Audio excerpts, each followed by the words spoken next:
Good day, everybody. Welcome to this session on test automation for medical devices. Let's start.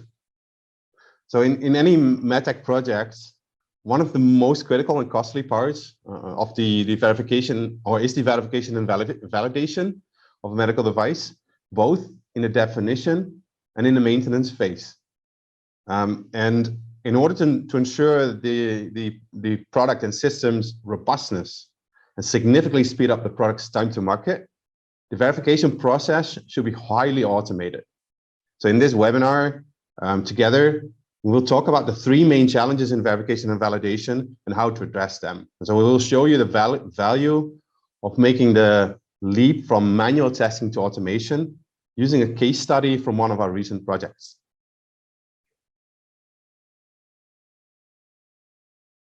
So my name is Wieger Visser. I'm your host for today. I'm a principal architect at ERNI in Switzerland. I design and consult on cloud, mobile, and IoT medical device software applications on Azure and AWS. And I also teach a masterclass on regulatory and technology considerations for the development of medical software. With us is Ares Cabot. She is a MedTech domain expert and product owner and lab manager in ERNI, Spain. She has a strong experience working in MedTech with a strong focus on stakeholders and maximizing product value. So Ares is driving ERNI Spain's domain specialization in MedTech. And our main speaker today is Didac Lopez. Didac is the quality assurance service lead at ERNI in Spain. He works in highly regulated environments where the quality of the product and its traceability becomes a critical issue, such as, for example, MedTech and automotive in the domains he works in. So he's experienced in building suitable and robust automation frameworks based on Selenium, Appium, and SpecFlow, for example.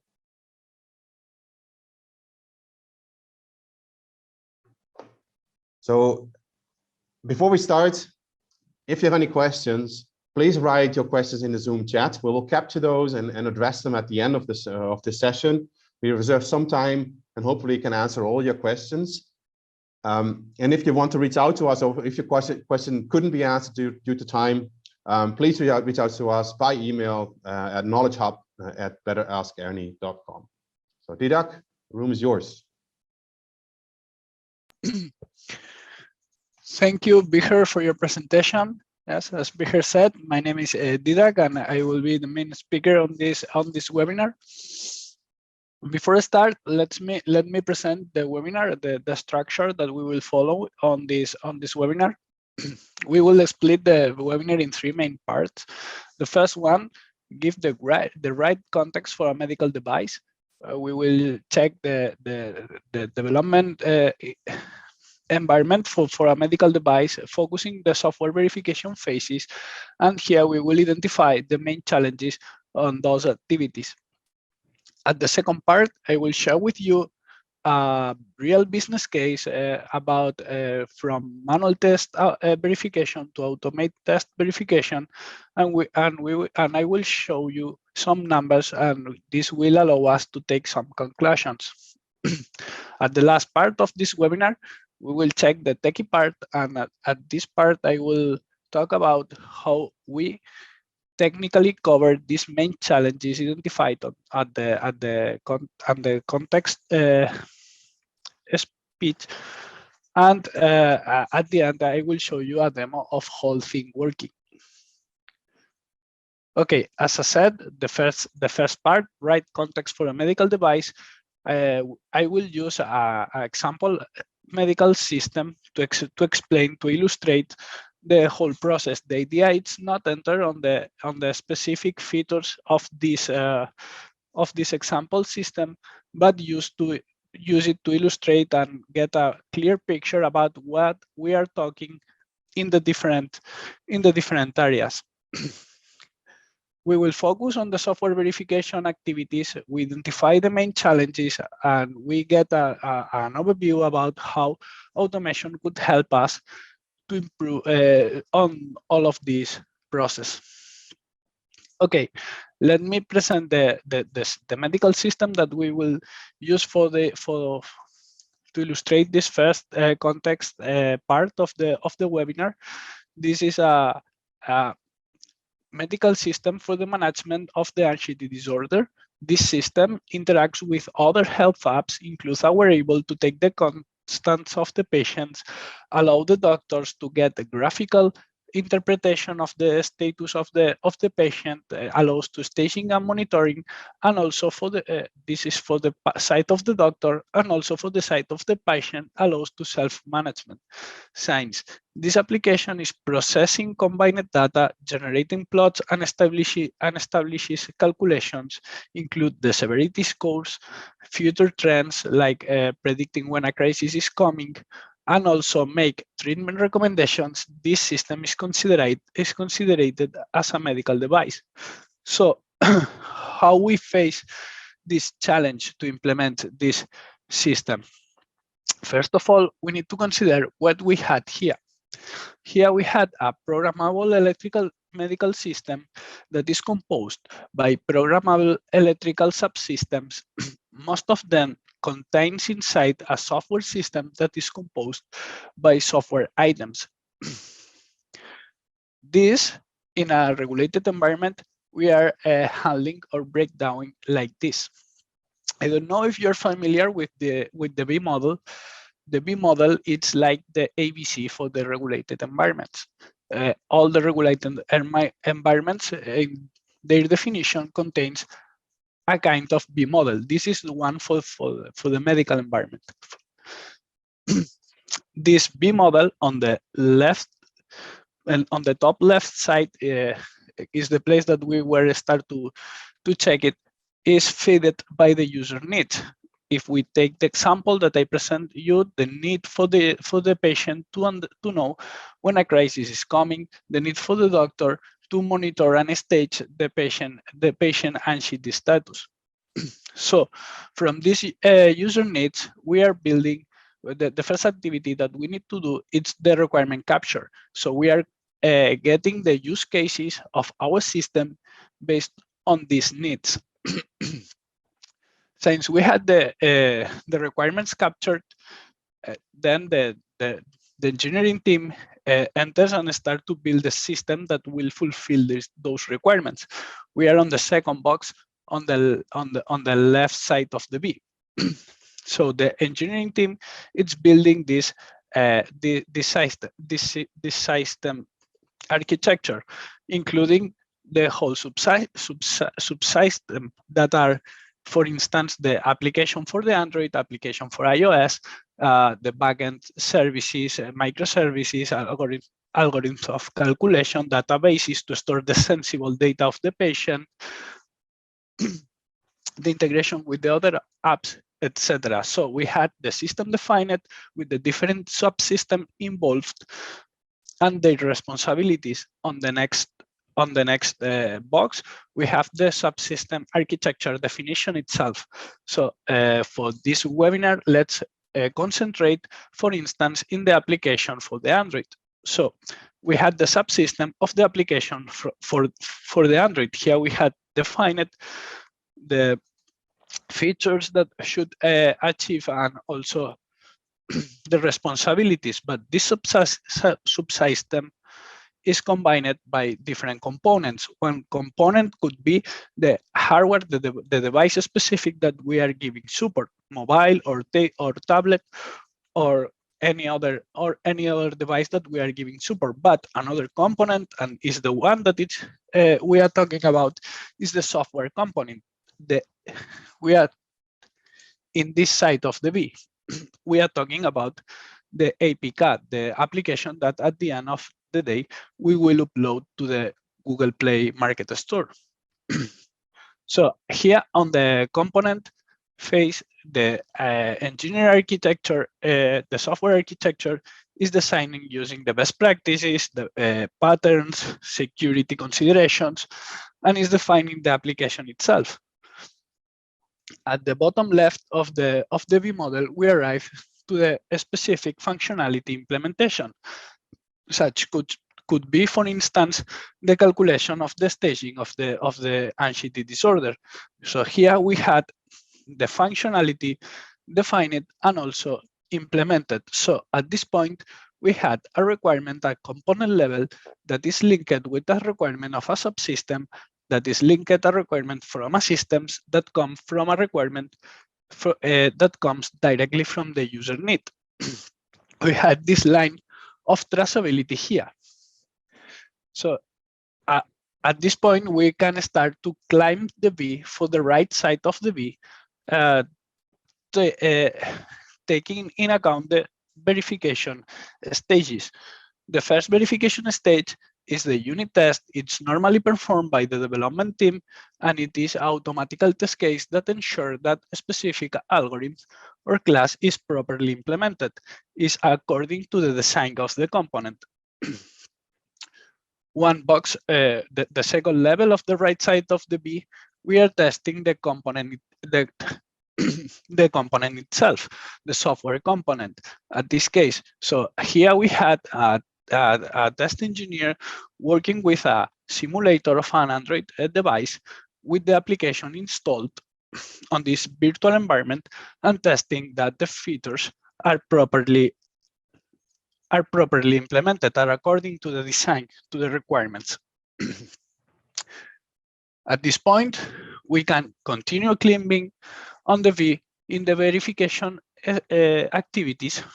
So here we had the subsystem verification, where we are testing our function, our application inside the real device or devices that we are giving support.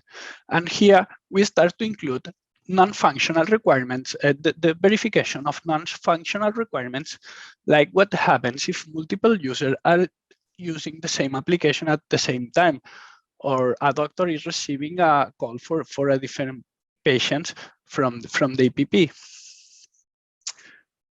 Last verification activity, climbing on the V,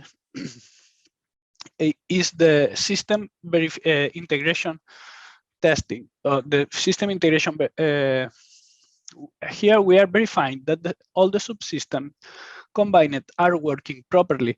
The application with the wearable, the application with the backend, and end-to-end from the wearable to the backend to the application, passing through the backend. So all of those levels are covering requirements of the design activities that we perform at the beginning. The last box on the right side of the V, the top right box, it's about the validation. On the validation, we are validating that the systems, it's properly fulfilling the user needs that motivate this implementation of this system.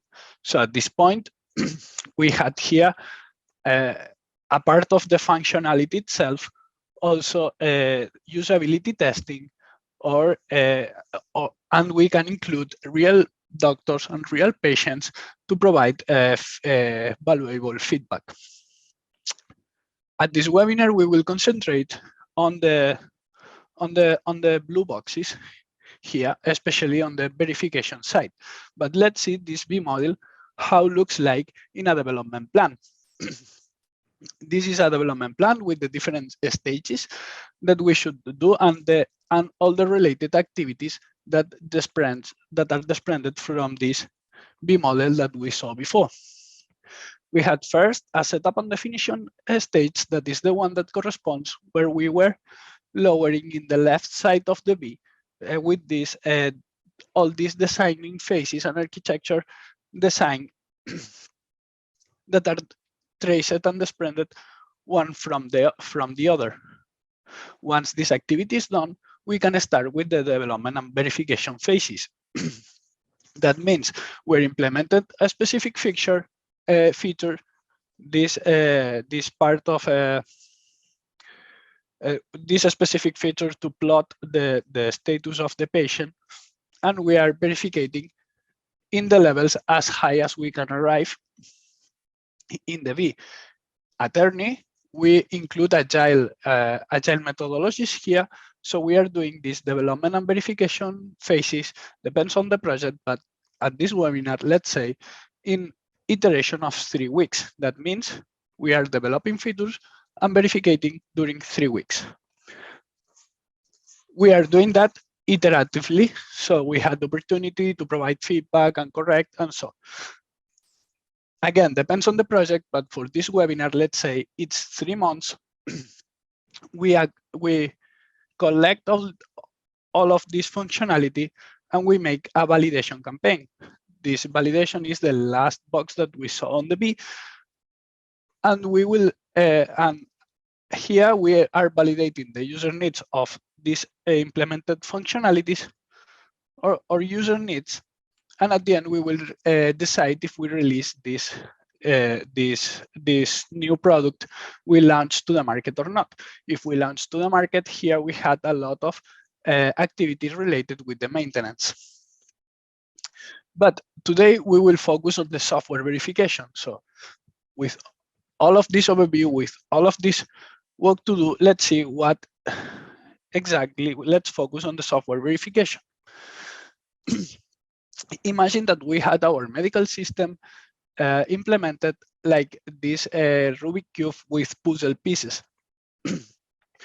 Imagine that we implemented applying the solid principles and the best practices on software development to ensure the performance, maintainability, quality, and backwards compatibility.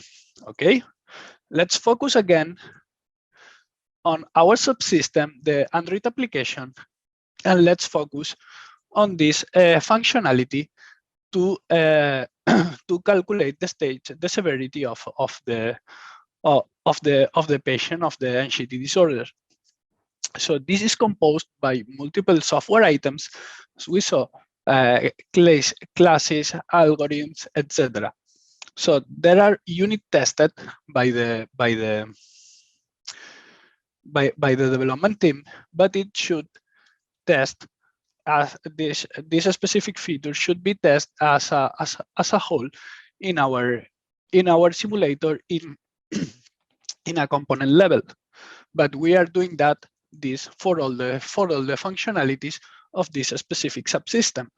But we also are doing the same thing for all the subsystems involved on our system. And once we had validated all the subsystems, we are doing this verification of the whole subsystem. So this is a lot of effort regarding verification, regarding testing. Taking account that each test case should be linked with each requirement in their V level, and this should be inside the application lifecycle management. That is the tool where we are tracking the quality of our system, the issues, and the change requests.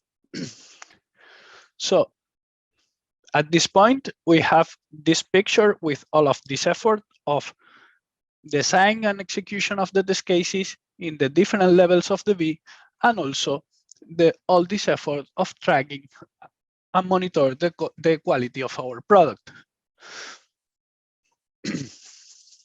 Let's see what are the main challenges on all of these activities. First of all, about the verification itself, the verification testing. We need to test the whole product. We need to verify the whole product before any release. It's 3 weeks. We need to verify that the new functionalities are okay. Each 3 months, we need to verify that the whole product is okay before start the validation phase. It's according to the design. The effort on verification grows with the product. As soon as we are adding new features, new functionalities to the product, more effort on verification we should do. This is not an effort that is scaling. More time of execution of test cases we will expand. Complex environments leads to slow test executions in a systems like the one that I am presenting to you, with multiple applications, with a complex backend, with a wearable, leads to slow test cases with a lot of work of configuration to do, especially when you are doing manually.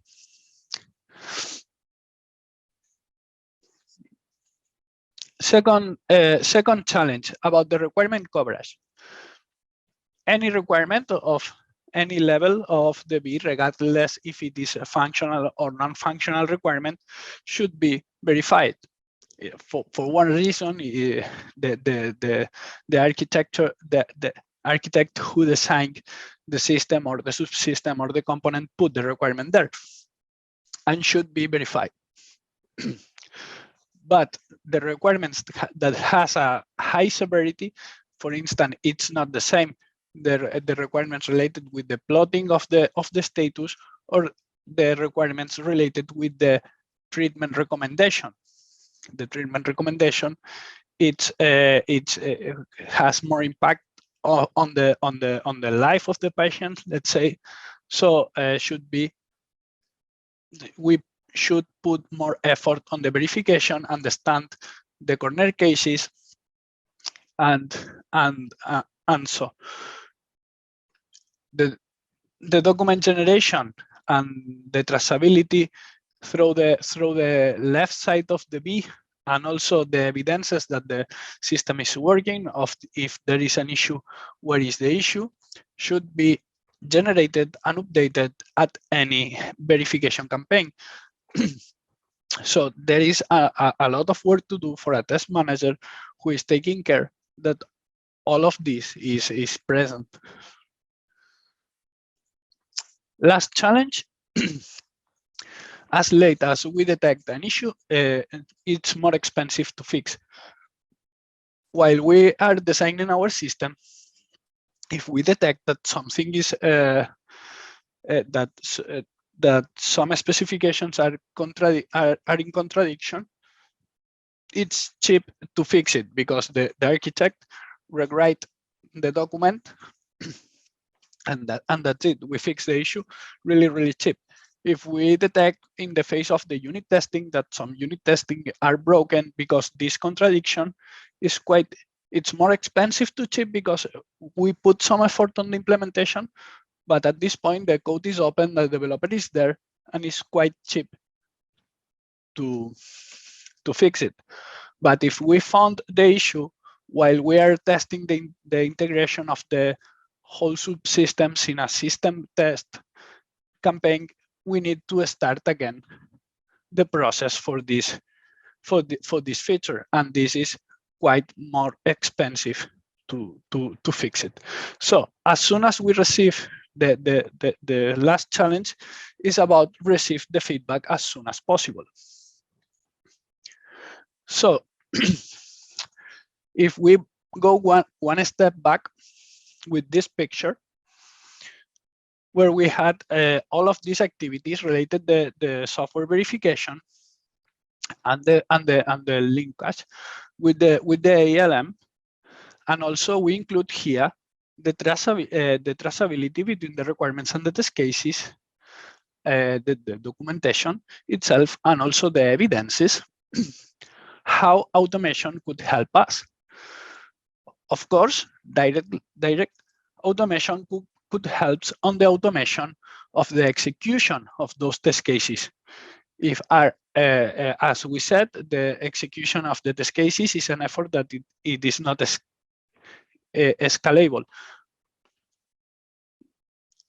If the application, once the application is getting bigger and bigger, the execution time is getting bigger and bigger also. But we can automate also this linkage in our ALM tool to get this view about the quality directly. And also we can automate the generation of the evidences and also the tracking. So this is a lot of effort that we can automate and save a lot of time. Okay. Part 2, the business case. As I said, I will share with you this case from a real project that they move from manual verification to automatic verification, and I will share with you some numbers, some KPIs of this business from this business case. First of all, I want to share with you the approach and value, how we face this kind of situations when we arrive to a project that has this problematic. In this specific case, they were in a project that they were growing and growing, and they need to hire more and more QA engineers, manual QA engineers, to test their solution. They had a complex solution with a Windows desktop application involved, a website involved, a LIMS involved, a complex situation. And they want to automate, but they thought that it was not possible for their complexity, because of their complexity. So the first step that we did is sit with them, understanding needs, their pains, their project-specific requirements. We launched a technical feasibility, taking into account tools from the market, which one from the market fits better with this specific project, with these specific people. And so once we had this technical feasibility done, we start with a framework foundation and build the basis of a framework, automation framework that could scale, that applies best practices with the documentation associated, etc. And at this point, the team was able to prioritize the test, which ones are adding more value on the automation because are in a critical path, or because are more reusable, or are covering most requirements, etc. Automate the test cases, include in a continuous verification environment, and grow on functional coverage. This is okay, this is good, but the key of the success here is the figure on the middle, the continuous collaboration, focusing on maximize value. Okay, we had the technical expertise, but this project specifically, the team has the business knowledge, has the specific situation requirements, team knowledge, and it's only on the combination and make a work of rescoping and looking for the value at each step, on reviewing the scope, and so applying agile approaches here on that work, the ones that bring us the success on the automation here. Let's see some numbers. They had this manual execution, okay, that they execute. They expend on execution 1 day of work for the whole team of QA, of manual QA per iteration. As we said, we are considering 3 weeks per iteration, and 3 weeks of regression, 3 weeks of all the team of validation, only validation the candidate release, each 3 months. With this execution cadence, they were running this subset of regression, or the whole regression, 26 times per year on the testing environment. As you can see in the chart on the middle bottom, the effort spent on execution was growing along the time, was growing with the application. In the other hand, we start with the automation. We work on this regression suite to automate this regression suite. We down the time of the execution between 6 and 10 hours, and we run it unattended on agents automatically. We run nightly, only the working days, because someone needs to check it on the next morning, the results and so. But we will run not only on the testing environment, but also on the development environment, moving for this challenge to bring the quality feedback as soon as possible. As you can see on the bottom left chart, we put a lot of effort on design at the beginning, but the execution effort that is actually the reviewing of the execution effort, it's getting constant along the time. In the last chart, bottom right, you can see the two working efforts how are in a same chart. And the conclusion here is if you had a project that has more than 7 or 8 months to develop, it's worth for you to start investing on automation from the beginning. Okay. Another feedback that we receive here is that this system build the confidence on the quality of the product, not only for the development team, but also for the managers. They said that they sleep better once the continuous verifications was running nightly, and it gives a lot of visibility about the quality status of the product. Okay, let's move to the last part, the techie part. If you remember, we identified 3 main challenges. One related the requirement coverage, one related the verification testing itself, and one related with the early quality feedback. So here I will explain how we are technically facing these challenges. I will share a high overview about a testware, a solution for testing automation, and at the end I will show you a demonstration of all the things working. About the requirement coverage, this challenge to face this challenge, we rely in natural language frameworks. So we build the test cases using natural language frameworks. This is a point of contact between business people, between quality assurance engineers, and also the development team. We specifically are using one of that we must use is this spec flow that is using this kind of keywords, like you can see here on this example, given, when, then, and the framework is linking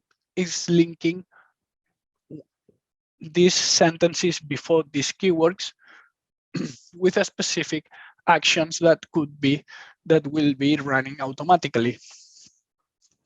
But it's easy to understand what is happening if this specific requirement is properly covered or not, because when you are defining this kind of test cases with the business people understand what you are testing, what you are not testing, and you have this point of contact or this visualization to understand or to get the completeness of the verification.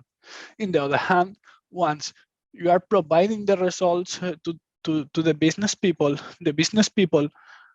so understand exactly what is failing, exactly what we were testing on this specific scenario and we're not.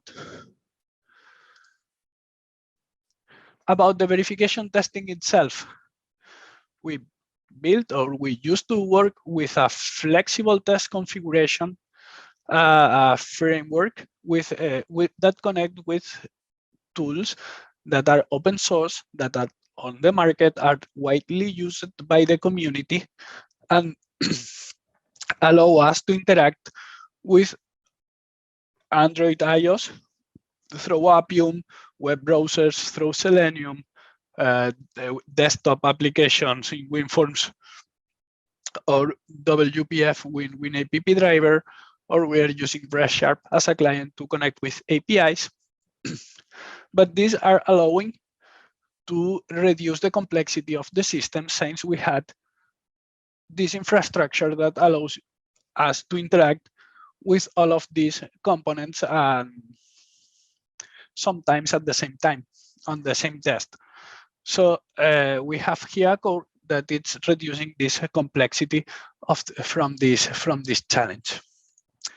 Last challenge about the early quality feedback related to understand the quality of the product as soon as possible. We are introducing, or we are using this continuous integration, continuous delivery strategies. Since one change at the code, it's triggering a continuous verification pipe where we are testing that, where we are launching the test of the different levels from the different levels of the B, and we are connecting with a report and monitoring tool. The image that you can saw here, it's an image from Azure DevOps that in one specific project, we were using this Azure DevOps for make this continuous verification and also for monitor the quality status. So it's easy to check from technical and non-technical people to understand if the product is okay or something is broken. I put here on this slide this code change, but in the example that in the business case that I showed before, instead of a code change, we were making in a nightly trigger. It's the same concept, but depends on the time execution, the project specific needs. Makes more sense to make it nightly or to make it continuously at any code change. High overview of our testware. In one hand, we have our system under test, this application disorder or any other, and here we can add microservices, connect with cloud services, databases that store sensitive data or not, machines. Actually, doesn't matter what we had inside the system under test because we are considering as a black box. We only saw the interfaces that connects with the user or other systems. In this case, I had here a web interface, a mobile interface, a desktop application interface, and an API. So, in another hand, we have a twin project, a project that reflects the solution under test, that is our testware. Our testware contains one engine per kind of interface that we will use that enables the interaction with this interface. We had a layer with business objects that represents the interface that we want to interact with, where are identified or prototyped.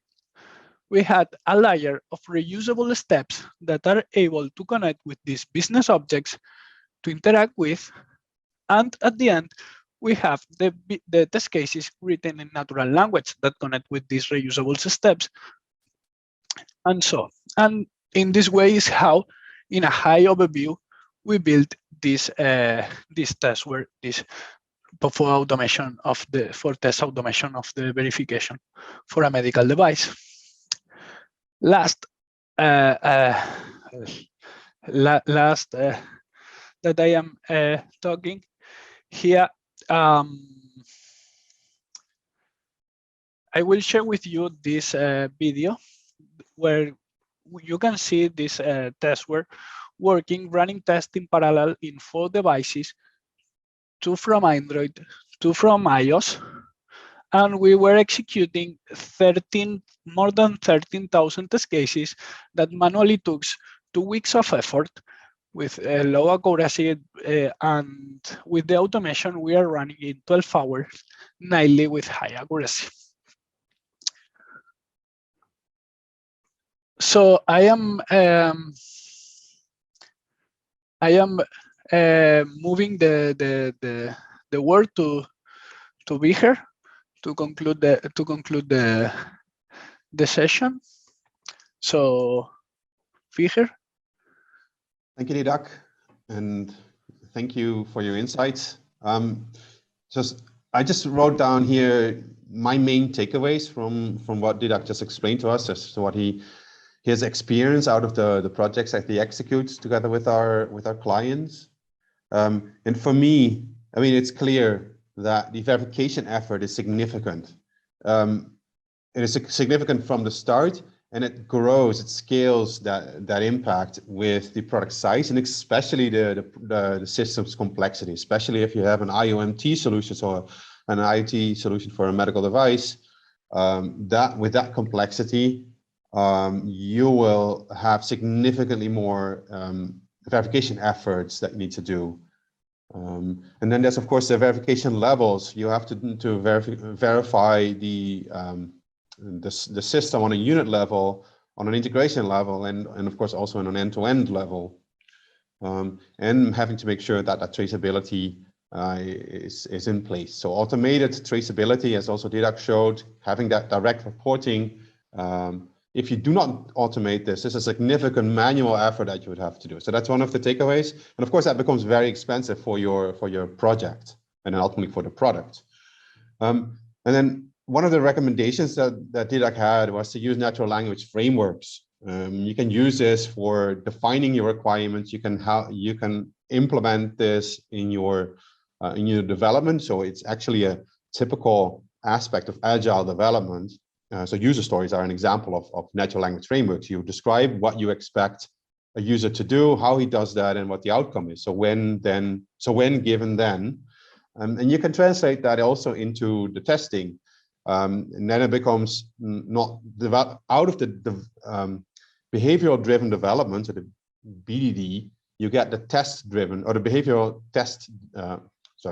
driven testing, BDT, which is it's the same way. You can, using natural language, you can codify what your tests have to execute. So conditional statements, for example, given that user is logged in and he clicks on this button, then I expect that the UI would do this. Or you can also do it on an API or a software function level. So that's very helpful, right? To also automate that and link that to the user stories and that the developers are already used to. And of course, investing into that automation. I mean, I think this is a no-brainer, but it helps you reduce the total cost of ownership and reducing the time to market for your product. As Didak showed, reducing the testing efforts for one iteration from 2 weeks to basically 1 day, 10 to 12 hours, I think it was, shows you how much you can speed up. And you can have that then the testing more easily integrated into your iteration on a sprint level or in a programming increment level. And that gives you then, of course, the confidence.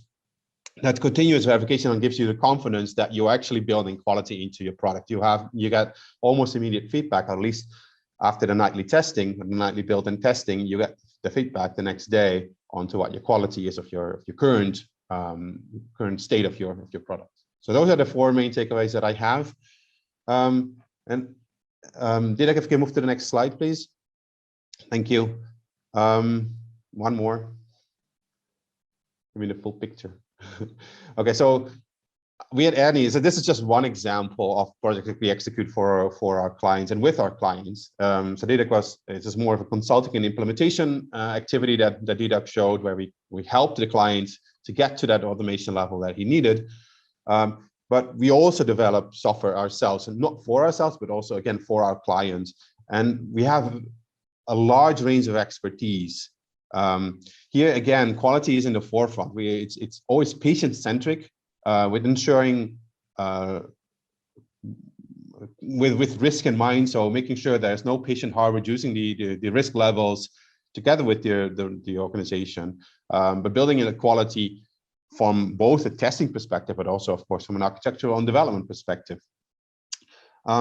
And there's a few examples that we've listed out here. I won't touch them in detail, but it's important to know that we have experience across the board. So regarding all aspects of medical software development. So it's mobile apps where it's really patient-centric. Patients can use a mobile phone at home for self-testing and care, and have physicians do remote monitoring. So we experience in this. We are also experienced in more complex systems where we have laboratory management solutions in place that need to be integrated, connected with middleware, with management software. There's hospital information systems and electronic health records that we have been working with hospitals to develop. We work with robotics and manage the conveyor belt approach of laboratories. So it's a very broad spectrum that we cover here, and we apply, of course, this focus on quality and the test automation in all of these projects with our clients. And we are ISO certified for quality management and all the other aspects, also usability and agile methodology, etc. So bringing all that expertise to the table. And so we're working with big clients, mainly based in Europe, but active very internationally. So that's a bit about us, where we come from, what our expertise is. Me, myself, Didak, and also Aris, who is here with us today. But let's close here and let's open the room for questions. So if you have any questions, I didn't see anything in the chat. I hope you had access to the chat. If not, I ask you to raise your hand here in Zoom, and then we'll just address them one by one. I'll call you out. Alice, if you could unmute our guests. Let's see if there's any questions.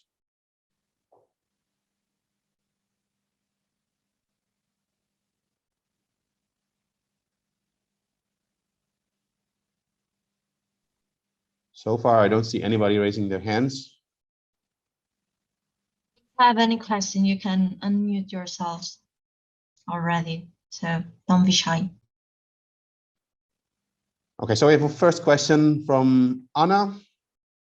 Thank you, Anna, for asking questions. Can you unmute yourself and state it to the whole room? Yes.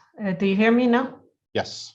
Yeah, my question was, in my experience in other projects and with customers, the main blockage to automating testing is the effort needed, basically, to do that.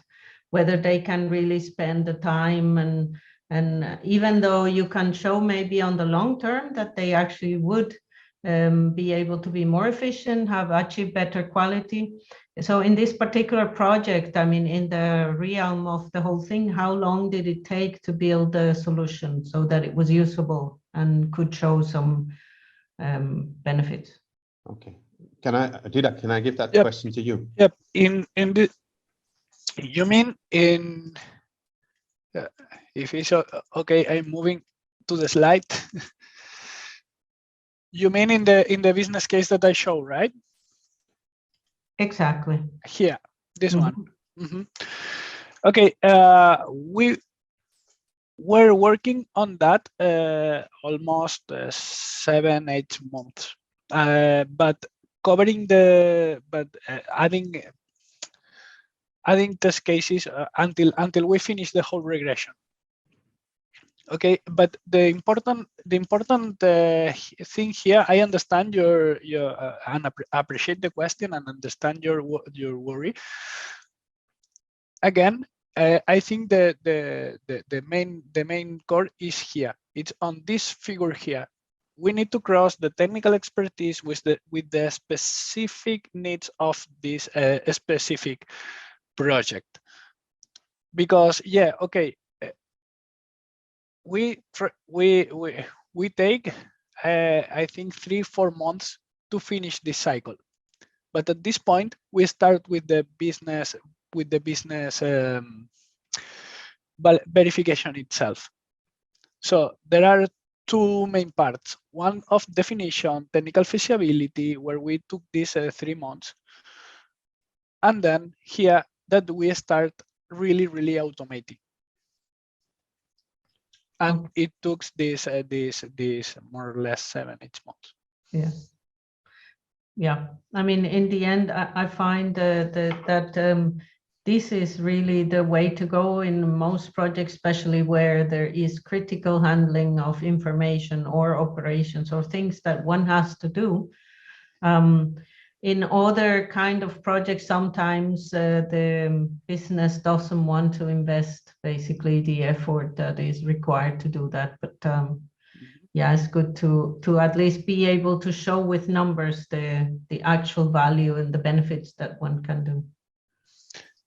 Yes, yes, but it's true that there is the temptation, right, at the first day of the project. I don't know if I can use here the laser pointer. It's you can see it, right? Yes, exactly. Okay, yeah. From a business point of view, it's really tentative where you are on the first day and you see this investment and you see this investment, you say, I'm not going for the automation, I'm doing manually. But you need to take in account that if your product is big and all the levels that we saw on the B, all of this verification effort just only on execution, this is not escalating. This will grow and grow. And here is the argument for this is interesting, this chart where the both efforts are crossing the line. Yes, thanks. To you. Yeah, so maybe to add to this, thanks, Didak, is of course you should do that at the very beginning of the project, so that you do not suffer from any manual testing activities. In this particular case, the client was doing manual testing, and he did realize that he had to transform and automate. So of course that is an investment, but ultimately, as Didak shows, it will reduce the total cost of ownership. Right, it's an investment for the project, for the company. You have to do analysis, you have to do feasibility, and then you have to incrementally implement the test strategy, the automation test strategy. But as it will pay out in the long run, especially because also you should not, and this is often what companies forget, it's not just about building the software, it's particularly about maintaining the software, especially for medical products, right? Which is where this change management is very critical and very expensive. Okay, so let's move on to the next question. I see Javier rose his hand. If you can unmute and state your question, Javier. Yes, thank you.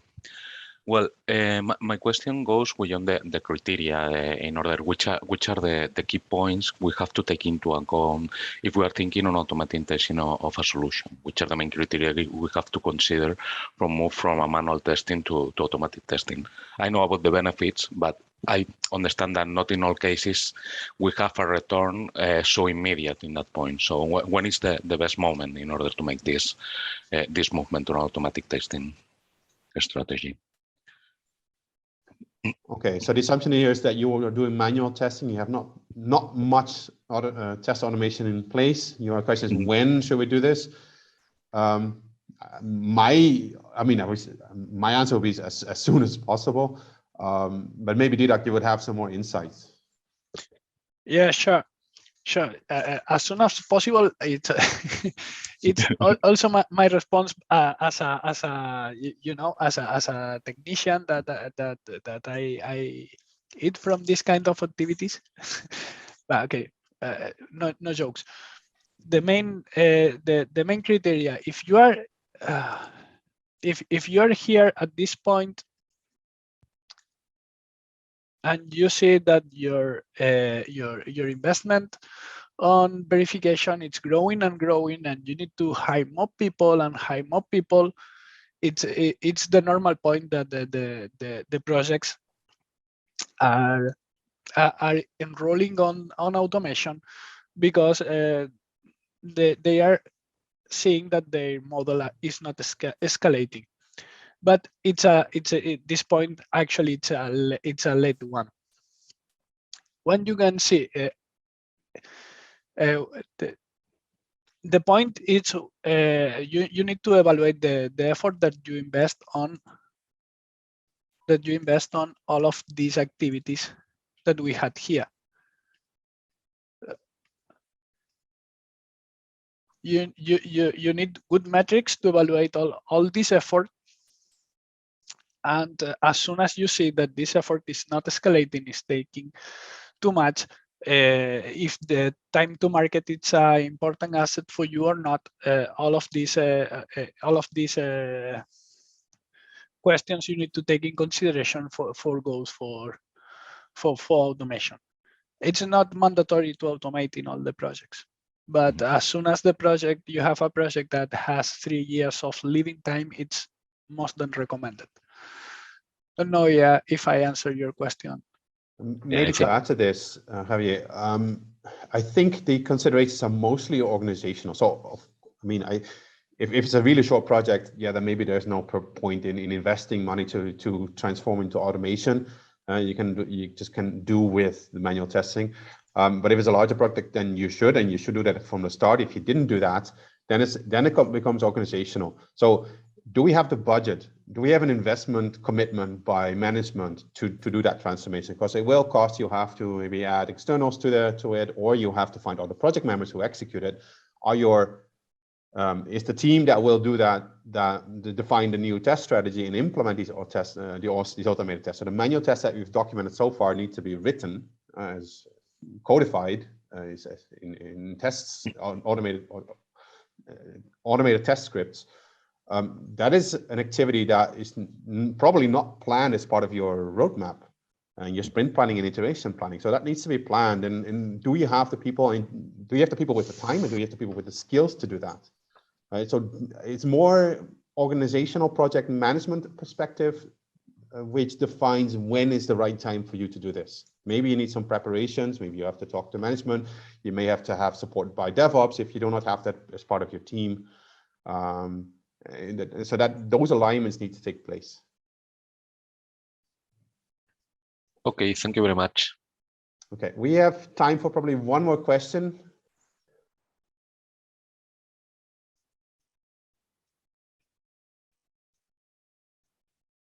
If there are none, then let's conclude here. If you could move to the last slide, Didak.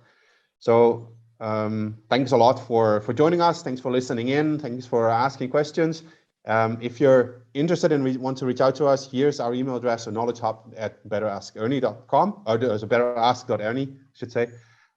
Feel free to reach out to us if you have any questions, any concerns, any recommendations or tips for us, or if you actually have a project that you need our help on, reach out to us here. And with that, I wish you a very good rest of the day and hopefully see you another time. Goodbye.